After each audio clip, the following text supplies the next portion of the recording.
Officer, जो नाम मैं अनाउंस करने जा रहा हूँ, आज के टेस्ट में ये लोग फेल हैं और वो नेक्स्ट राउंड में नहीं आ सकते। बियर की हार्ट बीट तेज हो रही थी। उन्होंने टेस्ट में काफी बुरा परफॉर्म किया था। ऑफिसर, फेल होने वालों के नाम है मार्क, जेम्स, जॉन। ऑफिसर ने बियर की तरफ बिना किसी इमोशन के देखा और कहा, एंड ग्रिल्स। बियर को बहुत बड़ा शॉक लगा। उसका माइंड पूरे तरीके से सुन पड़ गया, यहाँ तक कि उनके नाम के बाद जो भी नाम लिए गए उन्हें सुनाई ही नहीं दिए। बियर रो रहे थे और खुद को बार बार कह रहे थे, तेरी सारी मेहनत बर्बाद हो गई, तू एक फेलियर है बियर, तू एक लूजर है। ये बियर का ब्रिटिश आर्मी ज्वाइन करने का पहला अटेम्प्ट था। दरअसल बियर ने अपने दोस्तों के साथ यूनिवर्सिटी में ही डिसाइड कर लिया था कि वो यूनिवर्सिटी के बाद कुछ एडवेंचरस करेंगे। बियर को अपनी यूनिवर्सिटी के पढ़ाई में मन नहीं लग रहा था और उन्होंने पहले सोचा था कि मैं ब्रिटिश स्पाई एजेंसी MI6 में एज अ सीक्रेट एजेंट काम करूंगा। बट इसके लिए बियर को एक स्पेशल डिग्री की जरूरत थी जो उनके पास नहीं थी। बट बियर ने फिर भी हार नहीं मानी और डिसाइड किया कि वो ब्रिटिश आर्मी की स्पेशल फोर्स यूनिट SAS को ज्वाइन करेंगे। बियर अपने दोस्त ट्रकर के पास गए और उनसे कहा, ट्रकर, इस जर्मन लैंग्वेज की पढ़ाई से हमारा कुछ नहीं होने वाला, हम दोनों को SAS ज्वाइन करना चाहिए। मैंने सुना है इसे ज्वाइन करने के लिए कोई स्पेशल डिग्री की जरूरत नहीं है।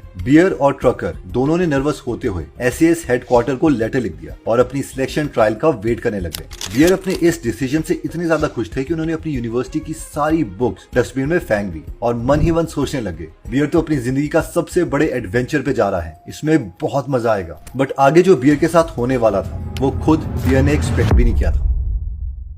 SS के सिलेक्शन ट्रायल्स दुनिया में वन ऑफ द टफेस्ट हैं और हर 10 लोग जो वहां सिलेक्ट होने आते हैं उनमें से 9 लोगों को रिजेक्ट कर दिया जाता है। बियर के दिमाग में भी यही चल रहा था जब 23 मार्च 1994 को वो सिलेक्शन ट्रायल के लिए पहुंचे। बियर के कई फ्रेंड्स थे जो वहां उनसे ज्यादा फिट और स्ट्रॉन्ग थे और इसी रीजन की वजह से बियर को खुद पर काफी ज्यादा डाउट हो रहा था। बट बियर ने फिर भी खुद से कहा, बियर, भले ही तू नेचुरल गिफ्टेड एथलीट ना हो बट तेरे अंदर वो फाइटिंग स्पिरिट है जो तुझे यहाँ सिलेक्ट करवा सकती है, तुझे बस इसी की जरूरत है। बट बियर को हेडक्वार्टर के गेट में घुसते ही पता चला कि जितना आसान उन्होंने SAS को सोचा था उतना आसान इसमें सिलेक्ट होना नहीं था। पहले ही दिन बियर और उनके फ्रेंड को वहाँ किट्स दिए गए और बताया गया कि सिलेक्शन से पहले उन्हें कई हफ्तों तक टेस्ट देने पड़ेंगे और इसके बाद ही उन्हें सिलेक्शन ट्रायल में ले जाया जाएगा। जैसे जैसे हफ्ते बीतते गए बियर और उनके टास्क और भी ज्यादा हार्ड होते गए। शुरू में बियर को स्लो स्पीड में पहाड़ पर चढ़ना था और वापस नीचे आना था, बट कुछ ही हफ्तों के बाद बियर से यही सेम टास्क काफी हाई स्पीड में बार बार करवाया गया। और सिर्फ इतना ही नहीं, कुछ हफ्तों बाद बियर और उनके टीममेट्स को 200 फीट ऊंचे पहाड़ पर ले जाया गया, जहां ऑफिसर ने उनसे कहा, तुम में से हर किसी को अपनी पीठ पर एक टीम मेंबर को उठाना है, पहाड़ के नीचे जाना है और अपने टीम मेंबर को बिना नीचे गिराए वापस यहाँ पर लेके आना है। यहाँ एक और कंडीशन थी, जो 2 टीम मेंबर्स इस रेस में लास्ट आएंगे उन्हें बिना किसी एक्सप्लेनेशन के रिजेक्ट करके घर भेज दिया जाएगा। और ये रेस वो बार बार तब तक करते जब तक सिर्फ उनमें से बेस्ट लोग वहां बच जाते। कुछ हफ्तों के बाद ये ट्रेनिंग और भी हार्ड होगी और अब रेस के ठीक बाद बिना रेस्ट किए बियर और उसके टीम को 2 मिनट की बॉक्सिंग फाइट करनी थी, जिसमें उन्हें ग्लव्स पहन के अपने ओपोनेंट को सिर्फ जोर से पंच करते रहना था। यहाँ तक इस ट्रेनिंग के पहले ही दिन बियर को एक 6 फीट 4 इंच का ओपोनेंट दिया गया जो कि उससे काफी ज्यादा स्ट्रॉन्ग था और जिससे फाइट करने में बियर की हालत खराब हो गई। बियर बहुत ज्यादा पेन में थे और उन्हें रियलाइज हो गया था कि अगर मुझे यहाँ टिके रहना है तो इस पेन को सहना सीखना पड़ेगा। सिलेक्शन के नेक्स्ट स्टेज में बियर और उनकी टीम को सुबह 5:30 बजे हेडक्वार्टर में बुलाया गया। बियर कहते हैं, पूरे सिलेक्शन टेस्ट के दौरान मैं लिटरली हार्ड कंक्रीट के फ्लोर पर सो रहा था और नेक्स्ट स्टेज से पहले मुझे पूरी रात नींद नहीं आ रही थी। हेडक्वार्टर में पहुंचते ही बियर का पहला टास्क था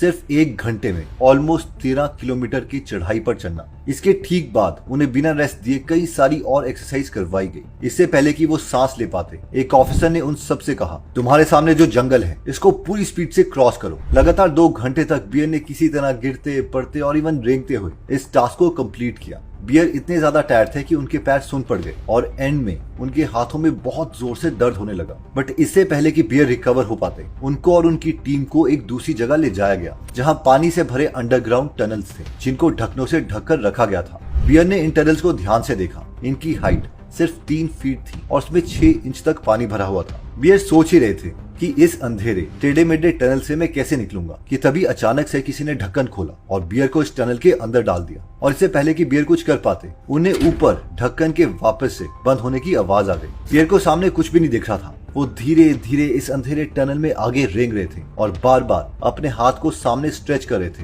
ताकि उन्हें किसी तरह आगे जाने का रास्ता मिल सके। ऊपर ऑफिसर्स जोर जोर से चिल्ला रहे थे, चलो चलो आगे बढ़ते रहो, जल्दी करो, फाइनली इस बंद अंधेरे टनल में कई घंटे रहने और रेंगने के बाद बियर और उनके दोस्तों को बाहर निकाला गया। बियर के पास अब थोड़ी भी एनर्जी नहीं बची थी और उनके पूरे शरीर में क्रैम्प्स पड़ रहे थे। अगली सुबह बियर की ट्रेनिंग और भी टफ हो गई। उन्हें वापस से 13 किलोमीटर की चढ़ाई भाग के चढ़नी थी, बट इस बार 16 किलो का भार अपनी पीठ पर उठाना था। बियर और उनकी टीम को इस वेट के साथ 4 राउंड्स लगवाए गए। पहले राउंड में दौड़ते दौड़ते बियर खुद से कह रहे थे, कम ऑन बियर, एक राउंड हो गया, 3 more to go. Third round में आते आते बियर बुरी तरह थक चुके थे और उनकी सांस अब फूलने लगी थी। बस एक और राउंड, कम ऑन बियर, लड़ते रहे, अब तक की सारी मेहनत बर्बाद मत कर। बियर ने किसी तरह इस स्टेज को पार किया। लास्ट राउंड कंप्लीट करते करते कई लोग या तो गिव अप कर चुके थे या फिर इतने स्लो हो गए थे कि उन्हें रिजेक्ट कर दिया गया। अब ये तो सिर्फ फाइनल सिलेक्शन के पहले के स्टेजेस थे। बियर को अब डर लग रहा था और वो सोच रहे थे, जब प्री सिलेक्शन ही इतना ज्यादा टफ है तो फाइनल सिलेक्शन राउंड में मेरा कितना बुरा हाल होगा। और हुआ भी यही। फाइनल स्टेज में बियर को 35 किलो का बैग उठाकर दौड़ना पड़ा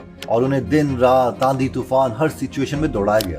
यहाँ तक कि बियर को अब सोने तक के लिए टाइम नहीं दिया जा रहा था। जैसे ही बियर और उनके टीममेट्स को रात को ठंड में पहाड़ के एक साइड से दूसरी साइड क्रॉस करने का टास्क दिया गया, बियर को ऐसा करने का कोई एक्सपीरियंस नहीं था और चढ़ाई का रास्ता काफी मुश्किल था। बियर बार बार गड्ढों में गिर गए थे और कीचड़ में फंस रहे थे, बट फिर भी बियर ने किसी तरह से इस टास्क को कंप्लीट कर दिया और पहाड़ के दूसरी साइड पहुंच गए। बट तभी बियर के साथ कुछ अनएक्सपेक्टेड हुआ। जैसे ही बियर और पूरी टीम पहाड़ के दूसरी साइड पहुंची, वहाँ खड़े ऑफिसर्स ने उनकी तरफ देखा और जोर से चिल्लाकर कहा, इतनी घटिया परफॉर्मेंस मैंने आज तक नहीं देखी। तुम्हें तो अपने आप पर शर्म आनी चाहिए। बिना देर किए वापस मुड़ो और जिस रास्ते से आए हो वापस उसी रास्ते से पहाड़ की दूसरी तरफ चले जाओ। तुम्हारे पास सिर्फ 2 घंटे हैं। जो भी इसमें फेल होगा उसे रिजेक्ट कर दिया जाएगा। बियर की आंखें नींद से बंद हो रही थी और किसी तरह उन्होंने वापस से इस टास्क को टाइम पर कंप्लीट किया। बियर और उनके टीममेट्स को अगले कई हफ्तों तक इम्पॉसिबल से टास्क दिए गए। बियर के पैर पर छाले पड़ गए थे और उनके पास अब 50 मीटर तक के चलने की भी एनर्जी नहीं थी। बियर का टीममेट एक इतना ज्यादा मेंटली एग्जॉस्ट हो गया था कि वो बार बार खुद को गालियां दे रहा था और कह रहा था, बहुत हो गया, ये सब पागलपन है। ये हमें तब तक ऐसे गधों की तरह ट्रीट करते रहेंगे जब तक हम मर नहीं जाते। मुझे यहाँ नहीं रहना है। अगला टास्क खत्म करते करते बियर का सर दर्द से फटा जा रहा था और उन्हें उल्टियां होने लग गई। उनके 7 टीममेट्स अब तक फेल हो चुके थे और 2 लोग हीट स्ट्रोक से बेहोश हो गए थे। अगले 3 हफ्तों तक बियर को हर टास्क में पहले से ज्यादा वेट उठाना पड़ रहा था, पहले से ज्यादा डिस्टेंस कवर करना पड़ रहा था और टास्क को कंप्लीट करने का टाइम और भी ज्यादा कम किया जा रहा था। अब तक इस स्टेज में सिर्फ 10 लोग ही बचे थे और बियर अब कॉन्फिडेंट थे कि वो इस फाइनल स्टेज को भी पास कर देंगे। बट आगे कुछ ऐसा हुआ जो बियर ने सपनों में भी नहीं सोचा था।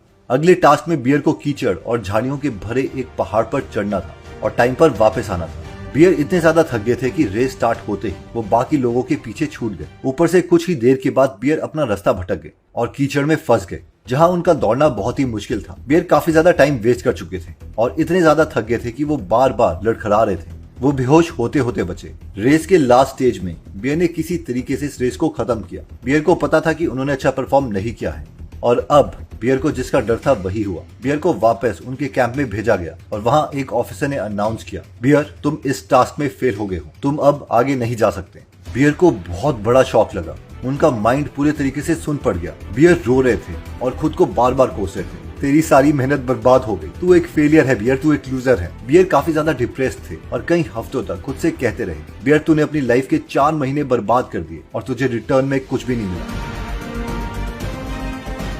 बियर को फिर से एक उम्मीद दिखी। बियर को एसएस हेडक्वार्टर से वापस एक लेटर मिला जिसमें उन्हें वापस से ट्रायल देने का इनविटेशन मिला। बियर को उनके पेरेंट्स ने कहा, बियर, कोई बात नहीं, अगर सिलेक्शन नहीं हुई तो क्या हुआ, एटलीस्ट तुझे एक्सपीरियंस तो मिला। बट बियर कुछ और ही सोच रहे थे। बियर, तेरे अंदर सिलेक्शन को क्लियर करने की एबिलिटी है, तू बस खुद पर यकीन रख। बियर ने अपने दोस्त ट्रकर, जो खुद भी रिजेक्ट हो चुका था, उसे वापस अपने पास बुलाया और डिसाइड किया कि वो सिलेक्शन के लिए पहले से भी ज्यादा मेहनत करेंगे। उन्होंने शहर के बाहर एक पुराना सा फार्म हाउस रेंट पर लिया और वहाँ रात दिन वो ट्रेन करने लगे। फाइनली कुछ ही दिनों के बाद नेक्स्ट सिलेक्शन ट्रायल शुरू हो चुके थे और बियर अब वापस से उसी जगह से 0 से स्टार्ट कर रहे थे। बट यहाँ बियर के पास 2 एडवांटेजेस थी। 1, बियर अब तक काफी ज्यादा एक्सपीरियंस्ड हो चुके थे और उन्हें पता था कौन सी मिस्टेक्स उन्हें अवॉइड करनी है। नंबर 2, बियर ने इस ट्रायल से पहले काफी ज्यादा ट्रेन किया था और खुद को और भी ज्यादा स्ट्रॉन्ग बना लिया था। इस बार बियर पहले से भी ज्यादा कॉन्फिडेंट फील कर रहे थे। अगले कई हफ्तों तक जैसे जैसे उनको डिफिकल्ट से डिफिकल्ट टास्क दिए जा रहे थे, बियर उन सब में पहले से और भी ज्यादा बेटर परफॉर्म कर रहे थे। एक एक करके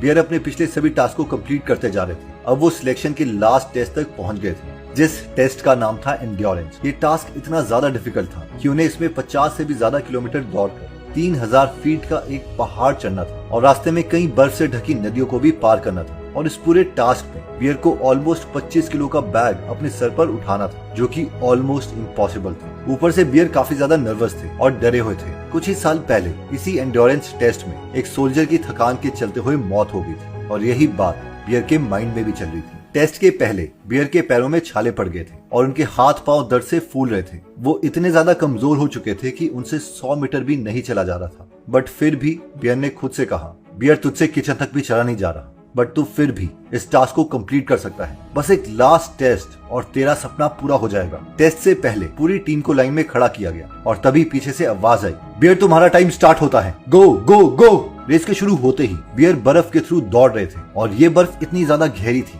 कि बियर कमर तक बर्फ में ढके हुए थे। किसी तरीके से बर्फ से निकलने के बाद बियर ने पहाड़ को क्लाइंब करना स्टार्ट कर दिया। ये रास्ता इतना ज्यादा डेंजरस था कि जिस रास्ते पर बियर दौड़ रहे थे उसके ठीक दूसरी तरफ 800 फीट गहरी खाई थी। साथ में इस रास्ते में बियर को कुछ दिखाई नहीं दे रहा था। ऊपर से बर्फ की वजह से बियर बुरी तरह भीग चुके थे और उनका दौड़ना मुश्किल हो रहा था। अपनी स्पीड मेंटेन कर बियर जोर जोर से सांस ले और दौड़ता रहे। रेस में अब सिर्फ 28 किलोमीटर का डिस्टेंस बचा था। बियर के सामने अब रेस का फाइनल स्टेज था, जिसमें उन्हें एक डेंजरस माउंटेन को क्लाइंब करना था। ये माउंटेन इतना ज्यादा डिफिकल्ट था कि कई सोल्जर इसी पॉइंट पर आके टास्क को क्विट कर देते थे और आगे जाने से मना कर देते थे। बट बियर बिना रुके हुए इस माउंटेन को चढ़ते गए और जल्दी वो अपने दोस्त ट्रकर जो बियर से आगे चल रहे थे उसको कैचअप कर चुके थे। इस स्टेज तक सबकी हालत इतनी खराब थी कि ट्रकर के पैर के दोनों अंगूठे टूट गए थे और बुरे तरीके से फूल चुके थे। बट बियर ने ना खुद हार मानी और ना ही उन्होंने ट्रकर को हार मानने दी। डर मत ट्रकर, मैंने तुझे पकड़ रखा है, तू बस मेरे साथ दौड़ता रहे। फाइनली ठंड और बारिश में लगातार 24 घंटे दौड़ते रहने के बाद बियर फिनिशिंग पॉइंट को क्रॉस कर चुके थे और यहाँ तक कि ट्रकर के साथ वो रेस में फर्स्ट आए थे। बियर थकान से बेहोश होने वाली हालत में थे, बट उनके खुशी की अब कोई भी लिमिट नहीं थी। सिर्फ कुछ ही महीनों पहले जिस टेस्ट में वो फेल हुए थे, उन्होंने ना सिर्फ उसे पास किया था बल्कि उसे कई गुना ज्यादा डिफिकल्ट टेस्ट उन्होंने कंप्लीट कर दिए थे और एक और नया रिकॉर्ड सेट कर दिया था। बियर अब अपने सारे ट्रायल्स पास कर चुके थे और अपने ड्रीम यूनिट एसएस की ट्रेनिंग ज्वाइन करने के लिए रेडी थे और ये सब उनके हार्ड वर्क और कभी ना हार मानने वाले एटीट्यूड के चलते हुए थे।